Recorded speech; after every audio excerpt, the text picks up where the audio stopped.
SB online একাডেমিতে সকলকে স্বাগতম। আমি সুমন আছি তোমাদের সাথে। ছোট্ট বন্ধুরা, আজকে আমরা চতুর্থ শ্রেণীর ৮০ পৃষ্ঠার মধ্যে যে অঙ্কগুলো রয়েছে এগুলোকে সবচেয়ে সহজ নিয়মে কিভাবে করে সমাধান করা যায় এই বিষয়টি শিখব। চলো তাহলে শুরু করা যাক। বন্ধুরা, আমরা যদি ৮০ পৃষ্ঠার একদম উপরে লক্ষ্য করি, এখানে ৪ নম্বরে বলা হয়েছে ২৪ ও ৩৬ এর সাধারণ গুণনীয়ক নির্ণয় করি। আচ্ছা দেখো, আমাদেরকে বলা হয়েছে ২৪ এবং ৩৬ এই দুটি সংখ্যার সাধারণ যে গুণনীয়ক সেগুলোকে কিন্তু আমাদের নির্ণয় করতে বলা হয়েছে। আচ্ছা, একটু নিচে লক্ষ্য করলে দেখো, আমরা কিন্তু এখানে একটি ছেলে শিশুকে দেখতে পাচ্ছি। সে বলেছে নিচের ধারণা দুইটির মধ্যে তুলনা করি এবং কিভাবে এটা করতে হবে তা ব্যাখ্যা করি।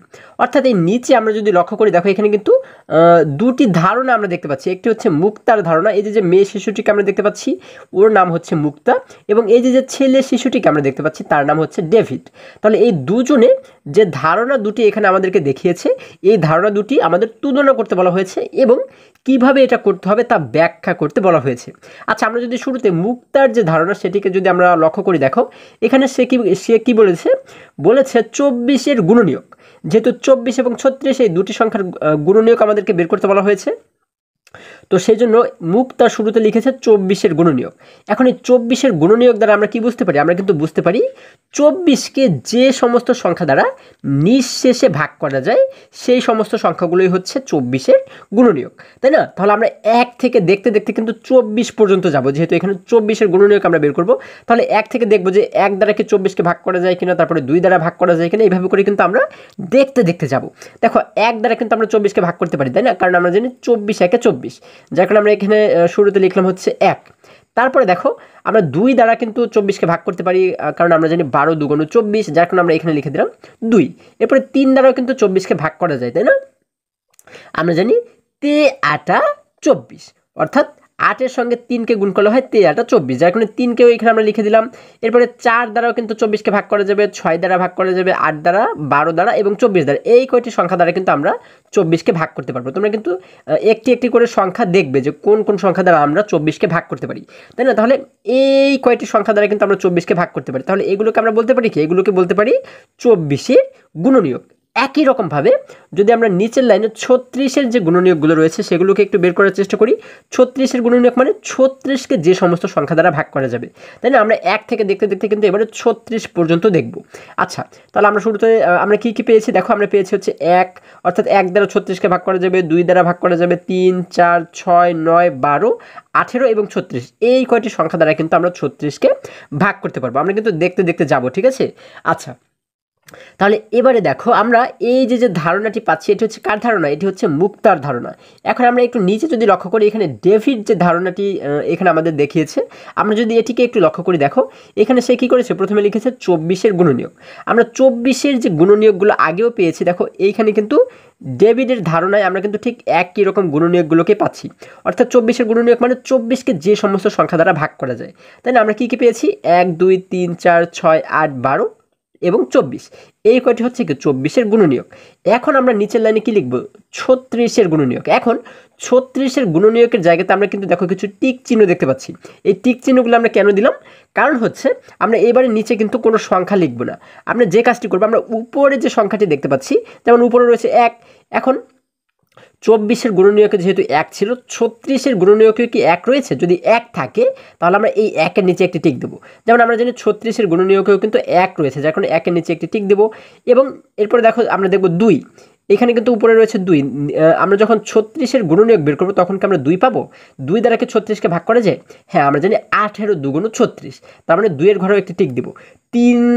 ৩ দ্বারা কি ৩৬কে ভাগ করা যায়? হ্যাঁ, আমরা জানি ৩ দ্বারাও ৩৬কে ভাগ করা যায়, কারণ আমরা জানি ৩, ১২, ৩৬, তাই না? যার কারণে ৩-এর নিচেও কিন্তু আমরা একটি টিক দিলাম। ৪-এর এরপরে আমরা দেখবো যে ৩-এর পরে রয়েছে কত উপরে? ৪।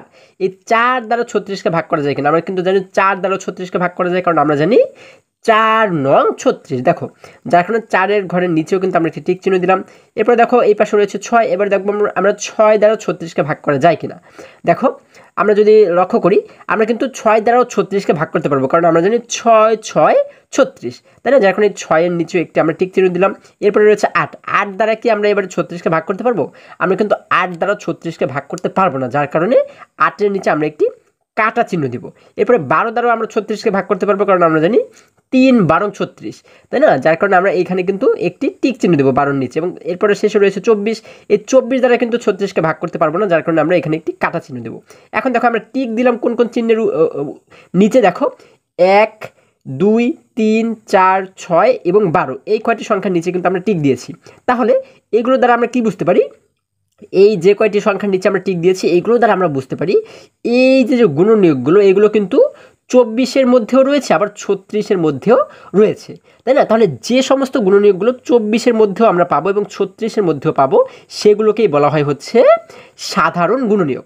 ঠিক আছে, একই রকমভাবে দেখো আমরা মুক্তার যে ধারণাটি এখানে যদি লক্ষ্য করি, আমরা দেখো আমরা যখন এই গুণনীয়কগুলোকে বের করবো এরপরে আমরা মিলাবো যে কোন গুণনীয়কগুলো উপরেও রয়েছে নিচেও রয়েছে, অর্থাৎ 24-এর সারিতেও রয়েছে এবং 36-এর সারিতেও রয়েছে। যেমন দেখো 1 রয়েছে এখানে, এখানেও 1 রয়েছে, তার মানে আমরা 1 এবং 1 এই দুটিকে আমরা মিলালাম। এরপরে দেখো এখানেও রয়েছে 2, এখানেও রয়েছে 2, 3-এর মধ্যে মিল রয়েছে, 6-এর মধ্যে মিল রয়েছে, 4-এর মধ্যে মিল রয়েছে, 6-এর মধ্যে মিল রয়েছে এবং 12-এর মধ্যে মিল রয়েছে।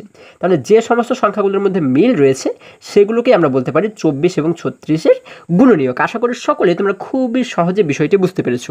যেমন দেখো আমরা যদি আরেকটু নিচে লক্ষ্য করি, এখানে আমাদেরকে বলা হয়েছে উত্তর 24 ও 36-এর সাধারণ গুণনীয়কগুলো হলো 1 2 3 4 6 ও 12। অর্থাৎ কি এই যে যে গুণনীয়কগুলো আমরা এখানে লিখলাম এগুলো কিন্তু 24-এরও গুণনীয়ক আবার 36-এরও গুণনীয়ক, দুটি জায়গাতেই কিন্তু আমরা এই সংখ্যাগুলোকে পেয়েছি, যার কারণে আমরা বলতে পারি 24 ও 36-এর সাধারণ গুণনীয়ক হলো এইগুলো। ঠিক আছে, আশা করি সকলেই বুঝতে পেরেছো। এখন আমরা আরেকটু নিচে লক্ষ্য করে দেখো এখানে কিন্তু একটি বক্স দেখতে পাচ্ছি। এখানে বলা হয়েছে দুইটি সংখ্যার সবচেয়ে বড় সাধারণ গুণনীয়কটিকে বলা হয় গরিষ্ঠ সাধারণ গুণনীয়ক অথবা গসাগু। দেখো 24 ও 36-এর গরিষ্ঠ সাধারণ গুণনীয়কটি হচ্ছে 12। আচ্ছা, এবারে আমাদের যে বিষয়টি বলা হয়েছে সেটি হচ্ছে এই যে যে আমরা সাধারণ গুণনীয়কগুলো পেয়েছি এই সাধারণ গুণনীয়কগুলোর মধ্যে সবচাইতে বড় যে সংখ্যাটিকে আমরা পাবো সেটিকে বলা হয় হচ্ছে গরিষ্ঠ সাধারণ গুণনীয়ক। এই যে যে গরিষ্ঠ কথাটা আমরা এখানে দেখতে পাচ্ছি, এই গরিষ্ঠ কথার মানে হচ্ছে বড়, গরিষ্ঠ শব্দের অর্থই হচ্ছে বড়। তাহলে গরিষ্ঠ সাধারণ গুণনীয়ক বলা হয়েছে, তার মানে গরিষ্ঠ সাধারণ গুণনীয়ক মানে হচ্ছে কি সাধারণ গুণনীয়কগুলোর মধ্যে যে সবচাইতে বড় সেই হচ্ছে কি গরিষ্ঠ সাধারণ গুণনীয়ক। তার মানে এইখানে আমরা এই সংখ্যাগুলোর মধ্যে সবচাইতে বড় পাচ্ছি হচ্ছে 12কে, তার মানে এই 12 হচ্ছে কি 24 এবং 36-এর গরিষ্ঠ সাধারণ গুণনীয়ক, অথবা আমরা এটিকে সংক্ষেপে বলতে পারি গসাগু। আশা করি সকলেই তোমরা এই বিষয়টি বুঝতে পেরেছো। এবারে যদি আমরা আরেকটু নিচে লক্ষ্য করি, দেখো এখানে 5 নম্বরে বলা হয়েছে সাধারণ গুণনীয়ক ও গরিষ্ঠ সাধারণ গুণনীয়ক বা গসাগু নির্ণয় করি। আচ্ছা, আমাদের কিন্তু এই নিচ থেকে আমাদের বলেছে কি আমাদের বলা হয়েছে সাধারণ গুণনীয়ক এবং গরিষ্ঠ সাধারণ গুণনীয়ক। আমরা শুরুতে কিন্তু এই 4 এবং 15, দেখো 1 নম্বরে বলা হয়েছে 4 এবং 15, এই দুটি সংখ্যার সাধারণ যে গুণনীয়ক রয়েছে সেগুলোকে আমরা নির্ণয় করব। তারপরে কিন্তু সেই সাধারণ গুণনীয়ক থেকে আমরা গরিষ্ঠ সাধারণ গুণনীয়ক মানে গসাগু যেটি সেটিকে নির্ণয় করব, তাই না? আচ্ছা দেখো, আমরা যেহেতু শুরুতে রয়েছে 4, আমরা লিখলাম প্রথমে 4-এর গুণনীয়ক, অর্থাৎ 4কে কোন কোন সংখ্যা দ্বারা ভাগ করা যায়, আমরা 1 থেকে দেখতে দেখতে কিন্তু 4 পর্যন্ত যাব, তাই না? দেখো আমরা প্রথমে পাচ্ছি হচ্ছে 1 দ্বারা 4কে ভাগ করা যায় কারণ 4 1 4, এরপরে 2 দ্বারাও 4কে ভাগ করা যায় কারণ আমরা জানি 2 2 4, এজন্য এখানে 2 লিখলাম। এরপরে 3 দ্বারা কিন্তু 4কে ভাগ করা যায় না, যার কারণে 3 আমরা এখানে লিখিনি। এরপরে 4 দ্বারা 4কে ভাগ করা যায় কারণ আমরা জানি 4 1 4, তাহলে আমরা এখানে 4-এর গুণনীয়ক পাচ্ছি 1 2 4। এবার নিচে আমরা লিখলাম 15-এর গুণনীয়ক, যেহেতু এখানে আমাদের 15 দেওয়া রয়েছে, তাই না? আমরা লিখলাম 15-এর গুণনীয়ক। এখন আমরা দেখতে দেখতে 1 থেকে দেখতে দেখতে কিন্তু 15 পর্যন্ত যাবো, তাই না? আচ্ছা, আমরা 1 দ্বারা কি প্রথমে দেখবো যে 15কে ভাগ করা যায় কিনা, আমরা জানি 15 1 15, তার মানে ভাগ করা যায়, আমরা লিখলাম 1। এরপরে 2 দ্বারা 15কে ভাগ করা যায় না, এই জন্য আমরা 2 লিখবো না। 3 দ্বারা কিন্তু 15কে ভাগ করা যায়, তাই না? আমরা জানি 3 5 15, যার কারণে আমরা এখানে লিখে দিলাম 3। এরপরে 3-এর পরে রয়েছে 4, তাই না? 4 দ্বারা কিন্তু 15কে ভাগ করা যায় না, আমরা 4 লিখবো না। এরপরে দেখো 5 দ্বারা কিন্তু 15কে ভাগ করা যাবে কারণ আমরা জানি 3 5 15, যার কারণে এখানে আমরা লিখে দিলাম 5। এরপরে একই রকমভাবে 6 7 8 9 10 11 12 13 14 এর কোনো সংখ্যা দ্বারাই কিন্তু আমরা 15কে ভাগ করতে পারবো না, তাই না?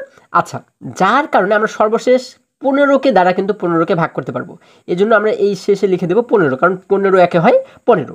দেখো যে সমস্ত সংখ্যাগুলো দ্বারা আমরা 15কে ভাগ করতে পারবো সেই সংখ্যাগুলোকেই কিন্তু এখানে লিখবো, তাই না? তাহলে এগুলো হচ্ছে কি 15-এর গুণনীয়ক। আমরা এখানে পাচ্ছি 1 3 5 15। এখন আমরা দেখবো এই 4-এর যে গুণনীয়ক এবং 15-এর যে গুণনীয়ক এগুলোর মধ্যে কোন সংখ্যাগুলোর মিল রয়েছে, তাই না? আচ্ছা দেখো, এখানে কিন্তু আমরা দেখতে পাচ্ছি শুধুমাত্র 1-এর মধ্যে মিল রয়েছে। তাহলে যেহেতু এখানে আমরা শুধুমাত্র একটি সংখ্যা পাচ্ছি, তার মানে কি, তার মানে এটি এই এককেই আমরা বলতে পারি সাধারণ গুণনীয়ক। আবার আমরা যদি এবারে গরিষ্ঠ সাধারণ গুণনীয়ক বের করতে চেষ্টা করি, গরিষ্ঠ মানে কি, সবচাইতে বড়, অর্থাৎ যে সমস্ত গুণনীয়কগুলোর মধ্যে মিল রয়েছে সেগুলোর মধ্যে সবচাইতে বড় যেটি, সেটি হচ্ছে কি গরিষ্ঠ সাধারণ গুণনীয়ক। তাহলে এখানে মিল রয়েছে শুধুমাত্র একটি সংখ্যা, তাই না? তাহলে এর ভিতরে বড়ই বা কি আর ছোটই বা কি, তাই না? তার মানে আমরা কিন্তু ওকেই বলতে পারি সাধারণ গুণনীয়ক এবং ওকেই কিন্তু আমরা বলতে পারি গরিষ্ঠ সাধারণ গুণনীয়ক। ঠিক আছে, আশা করি সকলেই তোমরা বুঝতে পেরেছো। দেখো এখানে বলা হয়েছে সংখ্যা দুটির একমাত্র সাধারণ গুণনীয়কটি হলো 1। তাহলে এই দেখো এই দুটি সারির মধ্যে আমরা কিন্তু শুধুমাত্র 1-এর মধ্যে মিল দেখতে পাচ্ছি, তাই না? তার মানে আমরা বলতে পারি কি এই 4 এবং 15 এই দুটির সাধারণ গুণনীয়ক হচ্ছে 1 এবং গরিষ্ঠ সাধারণ গুণনীয়ক আমরা কিন্তু বলতে পারি এটিকে 1, তাই না? এটি হচ্ছে কি আমাদের উত্তর। এরপর যদি আমরা আরেকটু নিচে লক্ষ্য করি, এখানে 2 নম্বরে বলা হয়েছে 9 এবং 27। তাহলে এই দুটির প্রথমে আমরা সাধারণ গুণনীয়ক বের করব এবং তারপরে গরিষ্ঠ সাধারণ গুণনীয়ক বের করব। দেখো প্রথমে আমরা বের করলাম 9-এর গুণনীয়ক, অর্থাৎ 9কে কোন কোন সংখ্যা দ্বারা ভাগ করা যায়। আমরা এখানে পাচ্ছি 1, 3, 9, তাই না? এবং একই রকমভাবে 27-এর গুণনীয়ক আমরা যখন বের করলাম তখন আমরা কি পেলাম, অর্থাৎ 27কে কোন কোন সংখ্যা দ্বারা ভাগ করা যায়, আমরা পাচ্ছি 1, 3, 9 এবং 27। আচ্ছা, আমাদের এই গুণনীয়কগুলোকে বের করা হয়ে গেল। এখন আমরা কি করব, আমরা দেখব যে উপরে এবং নিচে কোন কোন সংখ্যাগুলোর মধ্যে মিল রয়েছে। যেমন দেখো এখানেও 1 রয়েছে, নিচেও 1 রয়েছে, তার মানে 1-এর মধ্যে মিল রয়েছে। এখানে 3-এর মধ্যেও কিন্তু মিল রয়েছে, উপরে 3 নিচে 3। এখানে আমরা দেখতে পাচ্ছি উপরে 9 নিচে 9, তার মানে 9-এর মধ্যেও মিল রয়েছে, 3-এর মধ্যেও মিল রয়েছে, 1-এর মধ্যেও মিল রয়েছে, তাই না? শুধু এই 27-এর মধ্যে কিন্তু কোনো মিল নেই। এখন যে সংখ্যাগুলোর মধ্যে মিল রয়েছে এগুলোকে আমরা বলতে পারি কি, এগুলোকে কিন্তু বলতে পারি সাধারণ গুণনীয়ক। তাহলে আমরা 9 এবং 27-এর সাধারণ গুণনীয়ক পাচ্ছি কত, 1, 3, 9। এই তিনটি হচ্ছে কি সাধারণ গুণনীয়ক। এখন এইগুলোর মধ্যে আমাদের কিন্তু বের করতে হবে গরিষ্ঠ সাধারণ গুণনীয়ককে। আমরা জানি কি, আমরা কিন্তু শিখেছি গরিষ্ঠ মানে হচ্ছে বড়। তার মানে এই সাধারণ গুণনীয়কের মধ্যে সবচাইতে বড় হচ্ছে কি, সবচাইতে বড় কিন্তু 9, তাই না? তার মানে আমরা বলতে পারি কি যে 9 এবং 27-এর গরিষ্ঠ সাধারণ গুণনীয়ক বা গসাগু হচ্ছে 9, যেহেতু 9 কিন্তু সবচাইতে বড়, তাই না? তাহলে দেখো আমরা একটু নিচে লক্ষ্য করলে সেই বিষয়টি কিন্তু দেখতে পাচ্ছি। এখানে একটি মেয়ে শিশুকে আমরা দেখতে পাচ্ছি, সে বলেছে এক্ষেত্রে 9 নিজেই 9 ও 27-এর গরিষ্ঠ সাধারণ গুণনীয়ক বা গসাগু। আচ্ছা, 9 যেহেতু সবচেয়ে বড়, তার মানে 9 হচ্ছে কি গরিষ্ঠ সাধারণ গুণনীয়ক। এরপর যদি আমরা আর একটু নিচে চলে যাই, দেখো এখানে আমরা 2 নম্বরে কিছু অঙ্ক দেখতে পাচ্ছি। 2 নম্বরে বলা হয়েছে সাধারণ গুণনীয়কগুলোর তালিকা তৈরি করো এবং গরিষ্ঠ সাধারণ গুণনীয়কটি বা গসাগু নির্ণয় করো। তাহলে আমাদের কিন্তু প্রথমে কি করতে হবে, এই অঙ্কগুলো থেকে প্রথমে আমাদের সাধারণ গুণনীয়কগুলোর তালিকা তৈরি করতে হবে, মানে সাধারণ গুণনীয়কগুলোকে বের করতে হবে। তারপরে সেইখান থেকে গরিষ্ঠ সাধারণ যে গুণনীয়ক সেটিকে কিন্তু আমাদের নির্ণয় করতে হবে, তাই না? আচ্ছা, আগের অঙ্কগুলোর মতো তাহলে চলো আমরা এখান থেকে যদি কিছু অঙ্কের সমাধান করার চেষ্টা করি। বন্ধুরা, আমরা কিন্তু বই থেকে 2-এর 1 নম্বর অঙ্কটিকে এখানে উঠিয়ে নিয়েছি। দেখো 1 নম্বরে বলা হয়েছে 12 এবং 20। তাহলে এই দুটির সাধারণ যে গুণনীয়ক সেগুলোকে কিন্তু আমাদের শুরুতে বের করতে হবে। তাহলে 12-র যে গুণনীয়কগুলো রয়েছে সেগুলোকে যদি আমরা বের করি, আমরা শুরুতে কি লিখব, আমরা লিখব 12 এর গুণনীয়ক গুণনীয়ক গুণনীয়ক এরপর আমরা একটি সমান চিহ্ন দিয়ে আমরা এখানে কিন্তু 12-এর যে গুণনীয়কগুলো রয়েছে সেগুলোকে লিখে দেব। দেখো আমরা কিন্তু 1 থেকে দেখতে দেখতে 12 পর্যন্ত যাব, তাই না? আচ্ছা দেখো, আমরা শুরুতে যদি 1 দিয়ে লক্ষ্য করি, 1 দিয়ে কি 12কে ভাগ করা যায় কিনা? আমরা জানি 12 1-এ 12, অর্থাৎ 1 দ্বারা কিন্তু 12কে ভাগ করা যায়, যার কারণে আমরা শুরুতে লিখবো হচ্ছে 1। এরপরে রয়েছে কি 2 দ্বারা কি 12কে ভাগ করা যায়? হ্যাঁ, আমরা জানি 6 2 12, যার কারণে 2কেও আমরা এখানে লিখে দেবো। 3 দ্বারা কি 12কে ভাগ করা যায়? দেখো আমরা যদি 3-এর ঘরে নামতে পড়ি, 3 একে 3, 3 2 6, 3 3 9, 3 4 12, অর্থাৎ 3 দ্বারাও কিন্তু 12কে ভাগ করা যায়, আমরা লিখে দিলাম 3। এরপরে দেখবো আমরা 4 দ্বারা ভাগ করা যায় কিনা। 4-এর ঘরে নামটা পড়ে দেখো তো 4 দ্বারা 12কে ভাগ করা যায় কিনা। আমরা জানি 4 একে 4, 4 2 8, 3 4 12, 4 দ্বারাও কিন্তু 12কে ভাগ করা যায়, আমরা লিখে দিলাম 4। এরপরে দেখো 5 দ্বারা কি 12কে ভাগ করা যায়? আমরা যদি 5-এর ঘরে নামতে পড়ি, 5 একে 5, 5 2 10, 3 5 15। দেখো আমরা কিন্তু 5-এর ঘরে নামতার মধ্যে 12কে পাচ্ছি না, মানে 12কে ভাগ করা যায় না, যার কারণে 5কে কিন্তু আমরা এখানে লিখবো না। ঠিক আছে, আমরা এখানে দেখো 4টাকে যদি আমি একটু সুন্দর করে লিখি, 5 আমরা এখানে লিখবো না। 6 দ্বারা কিন্তু 12কে আবার ভাগ করতে পারবো। 5-এর পরে রয়েছে 6 দ্বারা কীভাবে 12কে ভাগ করতে পারবো? আমরা জানি 6 একে 6, 6 2 12, তাই না? আচ্ছা, এরপরে 7 দ্বারা ভাগ করতে পারবো না, 8 দ্বারা পারবো না, 9 10 11 এর কোনোটা দ্বারাই পারবো না। শেষে কিন্তু 12 দ্বারা আমরা ভাগ করতে পারবো। কিভাবে? দেখো 12 দ্বারা কিন্তু আমরা 12কে একবার ভাগ করতে পারি, কারণ আমরা জানি 12 1-এ 12, তাই না? আচ্ছা, তাহলে এই যে কয়টি সংখ্যা আমরা পাচ্ছি এগুলো হচ্ছে কি 12 এর গুণনীয়ক। এবার একই রকমভাবে যদি আমরা 20 এর গুণনীয়ক বের করি, 20 এর গুণনীয়ক সমান সমান, এখন যদি আমরা 20 এর যে গুণনীয়কগুলো রয়েছে অর্থাৎ 20কে যে সংখ্যা দ্বারা আমরা ভাগ করতে পারি সেই সংখ্যাগুলোকে যদি একটু এখানে বের করার চেষ্টা করি, দেখো আমরা কিন্তু এবারে 1 থেকে দেখতে দেখতে 20 পর্যন্ত যাব, তাই না? আচ্ছা, 1 দ্বারা কি 20কে ভাগ করা যায়? হ্যাঁ, আমরা জানি 1 দ্বারা 20কে ভাগ করা যায়, 20 একে 20, যার কারণে আমরা শুরুতে লিখলাম 1। এরপরে 2 দ্বারা কি ভাগ করা যায়? 2 দ্বারাও কিন্তু 20কে ভাগ করা যাবে, কারণ আমরা জানি 10 2 20, যার কারণে আমরা এখানে লিখব 2। 3 দ্বারা কিন্তু 20কে আমরা ভাগ করতে পারবো না, তারপরে 4 দ্বারা পারবো না। তোমরা কিন্তু গুণের নামটা ব্যবহার করে এই ভাগগুলো করে দেখবে, ঠিক আছে? 4 দ্বারা কি পারবো? দেখো 4 একে 4, 4 2 8, 4 12, 4 4 16, 4 5 20। 4-এর ঘরের নামটার মধ্যে কিন্তু আমরা 20 পাই, তার মানে 4 দ্বারা 20কে ভাগ করা যাবে, এই জন্য আমরা এখানে লিখে দিলাম 4। এরপরে 5 দ্বারাও কিন্তু 20কে ভাগ করা যায়, কারণ আমরা জানি 4 5 হয় 20, তাই না? যার কারণে 5 কিন্তু আমরা এখানে লিখে দেবো।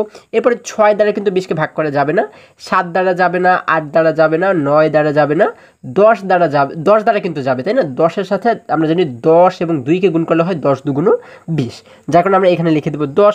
এরপরে 11 12 13 14 15 16 17 18 19 এর কোনোটা দ্বারাই কিন্তু 20কে ভাগ করা যাবে না, সর্বশেষ 20 দ্বারা 20কে ভাগ করা যাবে। কতবার ভাগ করা যাবে? আমরা জানি 20 একে 20, অর্থাৎ 20 দ্বারা 20কে কিন্তু একবার ভাগ করা যায়, তাই না? তাহলে দেখো আমরা কিন্তু 1 থেকে দেখতে দেখতে 20 পর্যন্ত দেখলাম। এখন আমরা এইখানে যে গুণনীয়কগুলো পাচ্ছি এবং উপরে যে গুণনীয়কগুলো পাচ্ছি এগুলো দ্বারা আমরা কি বুঝতে পারি? এই 12 এর গুণনীয়ক হচ্ছে এই সমস্ত সংখ্যাগুলো এবং 20 এর গুণনীয়ক হচ্ছে এই সংখ্যাগুলো।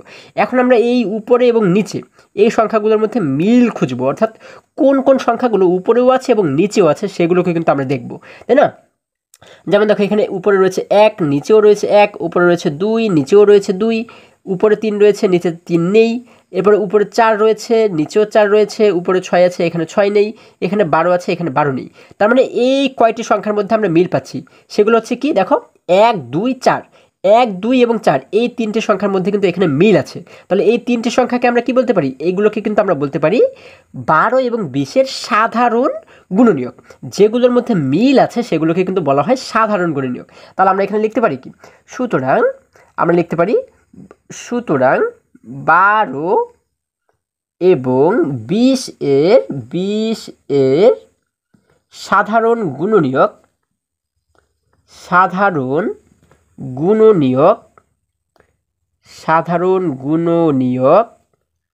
সমান সমান আমরা সাধারণ গুণনীয়ক কি পাচ্ছি? 1 পাচ্ছি, 2 পাচ্ছি এবং পাচ্ছি হচ্ছে 4, তাই না? অর্থাৎ এই 3টে সংখ্যার মধ্যে কিন্তু মিল রয়েছে, যার কারণে আমরা বলতে পারি 12 এবং 20-এর সাধারণ গুণনীয়ক 1 2 এবং 4। এখন এইগুলোর মধ্য থেকে আমাদের কিন্তু এবারে বের করতে হবে গরিষ্ঠ সাধারণ গুণনীয়ক, তাই না? গরিষ্ঠ মানে কি? গরিষ্ঠ মানে বড়, অর্থাৎ এই সাধারণ গুণনীয়কগুলোর মধ্যে সবচাইতে যে বড় সে হচ্ছে গরিষ্ঠ সাধারণ গুণনীয়ক। তাহলে 1 2 এবং 4 এগুলোর মধ্যে সবচাইতে বড় কে? সব থেকে বড় কিন্তু 4, তাই না? তাহলে ওকে আমরা বলতে পারি কি? গরিষ্ঠ সাধারণ গুণনীয়ক। তাহলে আমরা এখানে বলতে পারি অতএব, আচ্ছা আমরা অতএব দেবো না, আমরা দেবো হচ্ছে এবং, আমরা দেবো হচ্ছে এবং গসাগু। দেখো এই যে গসাগু আমরা লিখলাম, এটি কিন্তু আমি সংক্ষেপে লিখেছি, তাই না? গসাগু দ্বারা বোঝানো হয় গরিষ্ঠ সাধারণ গুণনীয়ক। তাহলে তোমরা চাইলে লিখতে পারো গরিষ্ঠ সাধারণ গুণনীয়ক, তারপরে একটি সমান চিহ্ন দিতে পারো, অথবা সংক্ষেপে যদি তোমরা লেখো গসাগু তাহলেও কিন্তু একই জিনিসই হবে, তাই না? এখন আমরা গসাগু দিয়ে কি লিখবো? গরিষ্ঠ সাধারণ গুণনীয়ক হচ্ছে কে? এই 3টির মধ্যে গরিষ্ঠ সাধারণ গুণনীয়ক হচ্ছে 4, যেহেতু 4 সবচেয়ে বড়, যার কারণে আমরা এখানে লিখে দেবো 4। দেখো আমাদের কিন্তু এখানে দুটি বিষয় বের করা হয়ে গেল। আমরা এখানে সাধারণ গুণনীয়কও বের করেছি, আবার গসাগুও কিন্তু বের করেছি, তাই না? আচ্ছা, তাহলে আশা করি এইভাবে করে তোমরা প্রত্যেকটি অঙ্কই সমাধান করতে পারবে। এবারে দেখো আমি তোমাদের বোঝার সুবিধার্থে যদি আরও কিছু অঙ্ক এখান থেকে সমাধান করে দেখাই। বন্ধুরা আমরা দেখতে পাচ্ছি এখানে 3 নম্বরে বলা হয়েছে 28 এবং 42, অর্থাৎ এই দুটির সাধারণ গুণনীয়কগুলোকে আমাদের শুরুতে বের করতে হবে এবং তারপরে গরিষ্ঠ সাধারণ গুণনীয়ককে আমাদের কিন্তু বের করতে হবে, তাই না? আচ্ছা, আমরা প্রথমে কি করব? 28-এর যে গুণনীয়কগুলো রয়েছে সেগুলোকে বের করব। আমরা লিখব 28 এর গুণনীয়ক। আমরা লিখব 28-এর গুণনীয়ক এরপরে কী করবো, আমরা একটু সমান চিহ্ন দিয়ে এখন আমরা দেখবো যে 28কে কোন কোন সংখ্যা দ্বারা ভাগ করা যায়, তাই না? আচ্ছা দেখবা আমরা কী করবো, 1 থেকে দেখতে দেখতে কিন্তু আমরা এবারে 28 পর্যন্ত যাবো, তাই না? আচ্ছা আমরা 1 দ্বারা জানি 28কে ভাগ করা যায়, কারণ 28 একে 28। এরপরে দেখো আমরা 1 লিখে দিলাম। এরপরে 2 দ্বারা কি 28কে ভাগ করা যাবে? 2 দ্বারাও কিন্তু ভাগ করা যাবে, কারণ আমরা জানি 14 দুগুণ 28। আমরা এখানে লিখে দেবো 2, তাই না? আমরা লিখলাম 1, এরপরে লিখলাম 2, এরপরে 3 দ্বারা কি ভাগ করা যাবে? 3 দ্বারা কিন্তু আমরা 28কে ভাগ করতে পারবো না। এরপর 4 দ্বারা কি ভাগ করা যায় কিনা দেখো তো। 4-এর ঘরের নামটা যদি আমরা পড়ি তাহলে কি 4-এর ঘরের নামটার মধ্যে 28 আছে কিনা? আমরা জানি 4 একে 4, 4 দুগুণ 8, 3 4 12, 4 4 16, 4 5 20, 4 6 24, 4 7 28। আমরা জানি 4 7 28, তাই না? আচ্ছা যার কারণে আমরা এখানে কিন্তু লিখে দেব 4। আচ্ছা আমরা লিখে দিলাম 4। এরপরে 5 দ্বারা 28কে ভাগ করা যাবে না। 6 দ্বারা কি যাবে? 6 দ্বারাও কিন্তু 28কে ভাগ করা যাবে না। 7 দ্বারা দেখি আমরা একটু, দেখো 7 একে 7, 7 দুগুণ 14, 3 7 21, 4 7 28, অর্থাৎ 7-এর ঘরের নামটাই কিন্তু আমরা 28কে পাচ্ছি। তার মানে 7 দ্বারাও ভাগ করা যাবে, আমরা এখানে লিখে দিলাম 7। এরপরে 8 দ্বারা যাবে না, 9 দ্বারা যাবে না। 9 দ্বারা কি যাবে না? 9 দ্বারাও কিন্তু যাবে না। এরপরে যদি আমরা দেখি 10 দ্বারাও ভাগ করা যাবে না, তারপরে 11 দ্বারা ভাগ করা যাবে না, 12 দ্বারা ভাগ করা যাবে না, 13 দ্বারা যাবে না, 14 দ্বারা কিন্তু ভাগ করা যাবে, কারণ আমরা জানি 14 একে 14, 14 দুগুণ 28, তাই না? যার কারণে আমরা এখানে লিখে দেবো 14। এরপরে 15 16 17 18 এবং কোনোটা দ্বারাই ভাগ করা যাবে না, একমাত্র কিন্তু 28 দ্বারা সর্বশেষ ভাগ করা যাবে। ঠিক আছে, তোমরা কিন্তু চাইলে দেখতে পারো 28 দ্বারা কিন্তু 28কে আমরা একবার ভাগ করতে পারি, কারণ আমরা জানি 28 একে 28। তাহলে দেখো আমরা এখানে পাচ্ছি 1 2 4 7 14 এবং 28, এগুলো হচ্ছে কি 28-এর গুণনীয়ক। এবার একই রকমভাবে যদি আমরা নিচে 42-এর গুণনীয়কগুলোকে বের করি, দেখো আমরা লিখবো 42-এর গুণনীয়ক। এখন 42-এর গুণনীয়ক যদি আমরা বের করি, আমরা কিভাবে করে বের করতে পারি? দেখো আমরা কিন্তু 1 থেকে দেখতে দেখতে 42 পর্যন্ত যাব, তাই না? যে কোন কোন সংখ্যা দ্বারা 42কে নিঃশেষে ভাগ করা যায়। যেমন দেখো আমরা শুরুতে জানি যে রয়েছে 1 দ্বারা কিন্তু 42কে ভাগ করতে পারবো, কারণ আমরা জানি 42 একে 42। এরপরে 2 দ্বারা আমরা দেখবো যে 42কে ভাগ করা যায় কিনা। আমরা কিন্তু 2 দ্বারাও 42কে ভাগ করতে পারবো, কারণ আমরা জানি 21 দুগুণ হয় 42। আচ্ছা যার কারণে আমরা কিন্তু এইখানে লিখে দেবো 2। ঠিক আছে, এরপরে 3 দ্বারা কি 42কে ভাগ করা যায়? হ্যাঁ, আমরা কিন্তু আলাদা জায়গাতে ভাগ করে দেখবো। ঠিক আছে, আমরা কিন্তু 3 দ্বারাও 42কে ভাগ করতে পারবো, কারণ আমরা জানি 3-এর সাথে 14কে গুণ করলে হয় 3 14 42। তার মানে আমরা এখানে কিন্তু লিখে দেবো 3। এরপরে 4 দ্বারা আমরা 42কে ভাগ করতে পারবো না, 5 দ্বারা পারবো না, 6 দ্বারা কিন্তু পারবো। কিভাবে? আমরা জানি 6 7 42, তাই না? 6-এর ঘরের নামটার মধ্যে কিন্তু আমরা 42কে পাবো, যার কারণে আমরা এখানে লিখে দেবো 6। এরপরে 7 দ্বারা কি ভাগ করা যায়? হ্যাঁ, কারণ আমরা জানি 7-এর ঘরের নামটার মধ্যেও কিন্তু 42 রয়েছে। কিভাবে? দেখো আমরা জানি 7 একে 7, 7 দুগুণ 14, 3 7 21, 4 7 28, 5 7 35, 6 7 42, তাই না? যার কারণে আমরা কিন্তু এখানে লিখে দেবো 7। এরপরে আমরা কিন্তু 8 9 10 11 12 13 এর কোনোটা দ্বারাই 42কে ভাগ করতে পারবো না। আমরা কিন্তু 14 দ্বারা এরপরে ভাগ করতে পারবো, কারণ আমরা জানি 3 14 হয় 42, তাই না? যার কারণে আমরা লিখে দিলাম 14। এরপরে আমরা আর কোন সংখ্যা দ্বারা পারবো? 15 16 17 18 19 20 এর কোনোটা দ্বারাই 42কে ভাগ করা যাবে না। 20-এর পরে রয়েছে 21, তাই না? 21কে কিন্তু আমরা 21 দ্বারা 42কে ভাগ করতে পারবো, কারণ আমরা জানি 21 দুগুণ হয় 42। এরপরে আমরা 21 থেকে শুরু 22 থেকে দেখতে দেখতে দেখতে দেখতে আর কোনো সংখ্যা দ্বারাই আমরা 42কে ভাগ করতে পারবো না। সর্বশেষ কিন্তু 42 দ্বারা আমরা 42কে ভাগ করতে পারবো, যার কারণে আমরা এখানে শেষে লিখে দিলাম 42। অর্থাৎ আমরা কিন্তু দেখো এইখানে 42-এর সকল গুণনীয়কগুলোকে বের করে ফেললাম, তাই না? এখন আমরা দেখবো যে 28-এর গুণনীয়ক এবং 42-এর গুণনীয়কগুলোর মধ্যে কোন সংখ্যাগুলোর মিল রয়েছে, মানে উপরেও এবং নিচে একই কোন সংখ্যাগুলো রয়েছে। যেমন দেখো আমরা এখানে দেখতে পাচ্ছি 1 রয়েছে, এখানেও 1 রয়েছে, এখানে 2 রয়েছে, এখানেও 2 রয়েছে, তারপরে এখানে 4 আছে, নিচে 4 নেই, এখানে 7 আছে, নিচে এইখানেও কিন্তু দেখো নিচে 7 রয়েছে, তাই না? অর্থাৎ এই দুটি সংখ্যার মধ্যে কিন্তু মিল রয়েছে। এইখানে 14 আছে, নিচেও কিন্তু 14 আছে, দেখো। এরপরে এইখানে 28 আছে, নিচে কিন্তু 28 নেই, তাই না? তার মানে এখানে মিল পাচ্ছি আমরা কোন কোন সংখ্যার মধ্যে? 1 2 7 এবং 14। তাহলে এই যে সংখ্যাগুলোর মধ্যে মিল পাচ্ছে এগুলোকে বলা হয় কি? এগুলোকে কিন্তু বলা হয় 28 এবং 42-এর সাধারণ গুণনীয়ক, তাই না? আচ্ছা তার মানে আমরা এবারে কি লিখবো? সুতরাং 28 এবং 42-এর সাধারণ গুণনীয়ক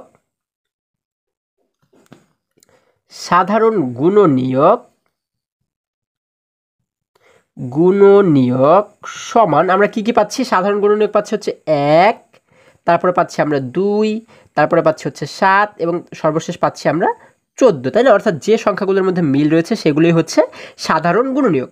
এখন এই সাধারণ গুণনীয়ক থেকে আমরা কিন্তু গরিষ্ঠ সাধারণ গুণনীয়কটাকে বের করব। তাহলে আমরা কি জানি? আমরা জানি গরিষ্ঠ মানে হচ্ছে বড়, তাই না? অর্থাৎ এই সংখ্যাগুলোর মধ্যে যেটি সবচাইতে বড় সেটিকে বলা হয় গরিষ্ঠ সাধারণ গুণনীয়ক। তাহলে এগুলোর মধ্যে সবচাইতে বড় হচ্ছে কি? 14, তাই না? তাহলে 14কে আমরা বলতে পারি কি? গরিষ্ঠ সাধারণ গুণনীয়ক। তাহলে আমরা এখানে লিখতে পারি এবং গরিষ্ঠ সাধারণ গুণনীয়ক বা গসাগু, আমরা যদি সংক্ষেপে লিখি, দেখো গসাগু সমান আমরা কত লিখতে পারি? গরিষ্ঠ সাধারণ গুণনীয়ক হচ্ছে 14, আমরা লিখে দিলাম 14। তাহলে দেখো এই অঙ্কটিও কিন্তু আমরা খুবই সহজেই সমাধান করে ফেললাম। আশা করি সকলেই তোমরা খুব সহজেই বুঝতে পেরেছো। এবার যদি আমরা আরও একটি অঙ্ক দেখো এখান থেকে সমাধান করার চেষ্টা করি। আমরা 2-এর 5 নম্বরে দেখতে পাচ্ছি এখানে বলা হয়েছে 15, 18 এবং 30। দেখো আগে কিন্তু আমরা এখানে 2টি সংখ্যা দেখেছিলাম, তাই না? এখন কিন্তু আমরা এখানে 3টি সংখ্যা দেখতে পাচ্ছি। আচ্ছা যাই হোক, এখানে সংখ্যা যে কয়টিই থাকুক না কেন আমাদের কিন্তু ভয় পাবার কোনো কারণ নেই, কারণ আমরা একই রকম নিয়মেই কিন্তু সমাধান করব। আচ্ছা দেখো এখানে কিন্তু আমাদের এবারে 3টি সংখ্যারই গুণনীয়ক প্রথমে বের করতে হবে। আমরা শুরুতে লিখব হচ্ছে 15 এর গুণনীয়ক। আমরা শুরুতে লিখব 15 এর গুণনীয়ক, 15 এর গুণনীয়ক সমান, আমরা এবার একটু সমান চিহ্ন দিয়ে আমরা 15 এর যে গুণনীয়কগুলো রয়েছে সেগুলোকে শুরুতে বের করবো। অর্থাৎ 15কে যে সমস্ত সংখ্যা দ্বারা ভাগ করা যায়, নিঃশেষে ভাগ করা যায়, সেই সমস্ত সংখ্যাগুলোকে কিন্তু আমরা শুরুতে এখানে বের করব। আমরা শুরুতে 1 থেকে দেখতে দেখতে কিন্তু 15 পর্যন্ত যাব সর্বশেষ, তাই না? আচ্ছা আমরা জানি 1 দ্বারা 15কে ভাগ করা যায়, কারণ 15 একে 15, এই জন্য আমরা শুরুতে লিখলাম 1। 2 দ্বারা 15কে ভাগ করা যায় না, 3 দ্বারা কিন্তু করা যায়, কারণ আমরা জানি 5 15, তাই না? অর্থাৎ 3কে আমরা এখানে লিখে দিলাম। এরপরে 4 দ্বারা 15কে ভাগ করা যায় না, 5 দ্বারা কিন্তু করা যায়, তাই না? 4-এর পরে যেহেতু রয়েছে 5 দ্বারা কিন্তু আমরা 15কে ভাগ করতে পারি, কারণ আমরা জানি 5 একে 5, 5 দুগুণে 10, 5 15, যার কারণে আমরা লিখে দিলাম 5। এরপরে 6 দ্বারা কিন্তু ভাগ করা যাবে না, 7 দ্বারা 8, 9, 10, 11, 12, 13, 14 এর কোনোটা দ্বারাই কিন্তু 15কে ভাগ করা যাবে না। সর্বশেষ কিন্তু আমরা 15 দ্বারা 15কে ভাগ করতে পারবো, কারণ আমরা জানি 15 একে 15, তাই না? অর্থাৎ 15 দ্বারা 15কে একবার ভাগ করা যায়। তাহলে আমরা এই যে সংখ্যাগুলো পাচ্ছি 1, 3, 5 এবং 15, এগুলো হচ্ছে 15 এর গুণনীয়ক। এবার একই রকমভাবে আমরা শুরুতে এবারে আমরা কি করব? 15 এর পরে 18 এর গুণনীয়ক যেগুলো রয়েছে সেগুলোকে বের করব। আমরা নিচের লাইনে লিখব 18 এর গুণনীয়ক। এই 15 নিচে লিখলাম 18 এবং লিখলাম 18 এর গুণনীয়ক। এখন 18 এর যে গুণনীয়কগুলো রয়েছে এগুলোকে যদি আমরা বের করি, দেখো আমরা জানি 1 দ্বারা 18কে ভাগ করা যায়, কারণ 18 একে 18, 1 দ্বারা তো যে কোনো সংখ্যাকেই ভাগ করা যায়, তাই না? আচ্ছা এরপরে 2 দ্বারা কি 18কে ভাগ করা যায়? হ্যাঁ যায় কিন্তু, কারণ আমরা জানি 9 দুগুণ 18, অর্থাৎ 2 এর সঙ্গে 9কে গুণ করলে হয় 9 দুগুণ 18, আমরা লিখে দিলাম 9। এরপরে 3 দ্বারা দেখব যে 3 দ্বারা 18কে ভাগ করা যায় কিনা। 3 দ্বারাও কিন্তু করা যায়, কারণ আমরা জানি 3 6 18, তাই না? 3 এর ঘরের নামটাতেও কিন্তু 18 রয়েছে, যার কারণে আমরা এখানে লিখে দিলাম 3। এরপরে 4 দ্বারা কিন্তু 18কে ভাগ করা যাবে না, 5 দ্বারা করা যাবে না, 6 দ্বারা করা যাবে। কেন? দেখো 6 একে 6, 6 দুগুণে 12, 3 6 18, যার কারণে কিন্তু আমরা এখানে লিখে দেবো 6। এরপরে 7 দ্বারা 8 দ্বারা ভাগ করা যাবে না, 9 দ্বারা কিন্তু 18কে ভাগ করা যাবে, কারণ আমরা জানি 9 একে 9, 9 দুগুণ 18, তাই না? যার কারণে 9 দ্বারা কিন্তু আমরা 18কে ভাগ করতে পারবো, আমরা লিখে দিলাম 9। এরপর আমরা 10, 11, 12, 13, 14, 15, 16, 17 এর কোনোটা দ্বারাই কিন্তু 18কে ভাগ করতে পারবো না। একমাত্র কিন্তু আমরা 18 দ্বারা 18কে ভাগ করতে পারবো, আমরা শেষে লিখে দেবো 18, কারণ 18 দ্বারা 18কে ভাগ করলে হয় 18 একে 18, একবার কিন্তু ভাগ করা যায়। তাহলে দেখো আমরা কিন্তু এবারে এখানে 18 এর যে গুণনীয়কগুলো রয়েছে সেগুলোকেও বের করে ফেললাম। এবার একই রকমভাবে বাকি রইল কত? 30। এই 30 এর গুণনীয়কগুলোকে কিন্তু আমরা নিচে বের করব। আমরা লিখবো হচ্ছে এবারে 30 এর গুণনীয়ক সমান, এখন 30 এর যে গুণনীয়কগুলো রয়েছে দেখো তো, আমরা দেখবো যে 1 থেকে দেখতে দেখতে কিন্তু আমরা এবারে 30 পর্যন্ত যাবো, তাই না? আচ্ছা 1 দ্বারা কি প্রথমে 30কে ভাগ করা যায়? হ্যাঁ 1 দ্বারা যে কোনো সংখ্যাকে ভাগ করা যায়, আমরা জানি 30 দ্বারা 1 দ্বারা 30কে ভাগ করলে হয় 30 একে 30। এরপরে 2 দ্বারাও কিন্তু 30কে ভাগ করা যাবে, কারণ আমরা জানি 15 দুগুণ 30। এরপরে 3 দ্বারা 30কে ভাগ করা যাবে, কারণ আমরা জানি 3 10 কিন্তু হয় 30, তাই না? আচ্ছা 10 বার কিন্তু ভাগ করা যায়। তারপরে 4 দ্বারা 30কে ভাগ করা যাবে না, 5 দ্বারা কিন্তু ভাগ করা যাবে, কারণ আমরা জানি 5 6 30, তাই না? যার কারণে আমরা এখানে লিখে দেবো 5। এরপরে 5-এর পরে রয়েছে 6, 6 দ্বারাও কিন্তু আমরা 30কে ভাগ করতে পারবো। দেখো আমরা জানি 6 একে 6, 6 দুগুণ 12, 3 6 18, 4 6 24, 5 6 30, যার কারণে কিন্তু আমরা এখানে লিখে দেবো 6। এরপরে 7 দ্বারা আমরা 30কে ভাগ করতে পারবো না, 8 দ্বারা 9 দ্বারা পারবো না, 10 দ্বারা কিন্তু আবার পারবো, কারণ আমরা জানি 10 একে 10, 10 দুগুণ 20, 3 10 30, আমরা এখানে কিন্তু লিখে দেবো 10। এরপর 11, 12, 13, 14 এর কোনোটা দ্বারাই 30কে ভাগ করা যাবে না, 15 দ্বারা কিন্তু ভাগ করা যাবে, কারণ আমরা জানি 15 একে 15, 15 দুগুণ 30, তাই না? 15 দ্বারা কিন্তু 30কে ভাগ করা যায়, আমরা লিখে দিলাম 15। এবং এরপরে আর কোনো সংখ্যা দ্বারা ভাগ করা যাবে না, শুধুমাত্র 30 দ্বারা 30কে ভাগ করা যাবে। কয়বার ভাগ করা যায়? 30 একে 30, অর্থাৎ একবার ভাগ করা যাবে। তারপরে আমরা কিন্তু এখানে দেখো 15 এর গুণনীয়ক বের করলাম, 18 এর গুণনীয়ক এবং 30 এর গুণনীয়ক বের করলাম। এখন আমরা দেখব যে এই গুণনীয়কগুলোর মধ্যে কোনগুলোর মিল রয়েছে, অর্থাৎ এখন যেহেতু আমরা 3টি সংখ্যার গুণনীয়ক বের করেছি, তার মানে 3টি সারিতেই কিন্তু একই সংখ্যা আমাদের থাকতে হবে। ঠিক আছে, আমরা দেখব যে কোন সংখ্যাগুলো 3টি সারিতেই আছে। যেমন দেখো এখানে কিন্তু 1 রয়েছে, 1 কিন্তু 3টি সারিতেই রয়েছে। এরপরে এখানে কিন্তু আমরা দেখতে পাচ্ছি 2টি 2 রয়েছে, কিন্তু এখানে কোনো 2 নেই, যার কারণে কিন্তু এই 2কে আমরা নিতে পারবো না। প্রত্যেকটি সারিতেই যে সংখ্যাটি থাকবে শুধুমাত্র সেই সংখ্যাগুলোকে আমরা নিব।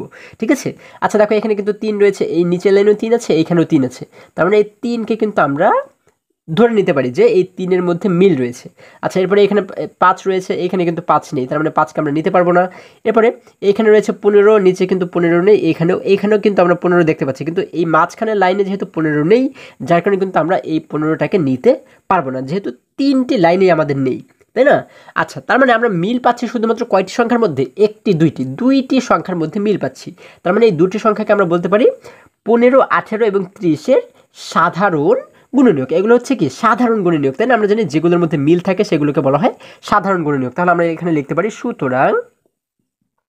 সুতরাং 15, 18 এবং 30 এর সাধারণ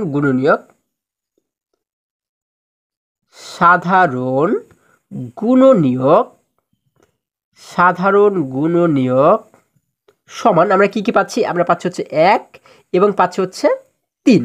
তাহলে এখন এই দুটি যেহেতু সাধারণ গুণনীয়ক, এখন আমরা বের করবো যে এখানের মধ্যে গরিষ্ঠ সাধারণ গুণনীয়ক কে। তার মানে গরিষ্ঠ কিন্তু আমরা জানি গরিষ্ঠ কথার অর্থ হচ্ছে বড়। দেখো 1 এবং 3-এর মধ্যে বড় হচ্ছে 3, যার কারণে কিন্তু আমরা বলতে পারি গরিষ্ঠ সাধারণ গুণনীয়ক হলো 3। তাই না? আমরা লিখতে পারি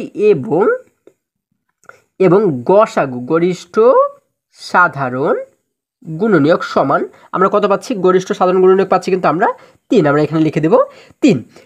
দেখো এইভাবে করে 2 নম্বরে বাকি যে অঙ্কগুলো রয়েছে তোমরা কিন্তু প্রত্যেকটি অঙ্ককে একই রকম নিয়মেই সমাধান করবে। যদি তোমরা সমাধান করতে পারো তাহলে অবশ্যই কমেন্ট করে জানাবে, আর যদি কোথাও কোনো সমস্যা হয় তাহলে সেটিও তোমরা আমাকে কমেন্ট করে জানাবে। আমি তোমাদেরকে চেষ্টা করব সেগুলোকে সহজ নিয়মে সমাধান করে বোঝানোর জন্য। আশা করি আজকে প্রত্যেকটি অঙ্ক তোমরা খুবই সহজে এবং খুবই মজায় শিখতে পেরেছো। বন্ধুরা আজকে আমাদের এই পর্যন্তই, আবারও দেখা হবে পরবর্তী ভিডিওতে। আর হ্যাঁ, তোমরা যদি আমার চ্যানেলে নতুন হয়ে থাকো তাহলে এখনই চ্যানেলটি সাবস্ক্রাইব করে পাশে থাকো, যেন আমার যে কোনো ভিডিও আপলোড করার সাথে সাথে খুব সহজে তোমরা সেটি পেতে পারো। সকলে ভালো থাকো, সুস্থ সবল থাকো, এই কামনা করে শেষ করছি। ধন্যবাদ সকলকে।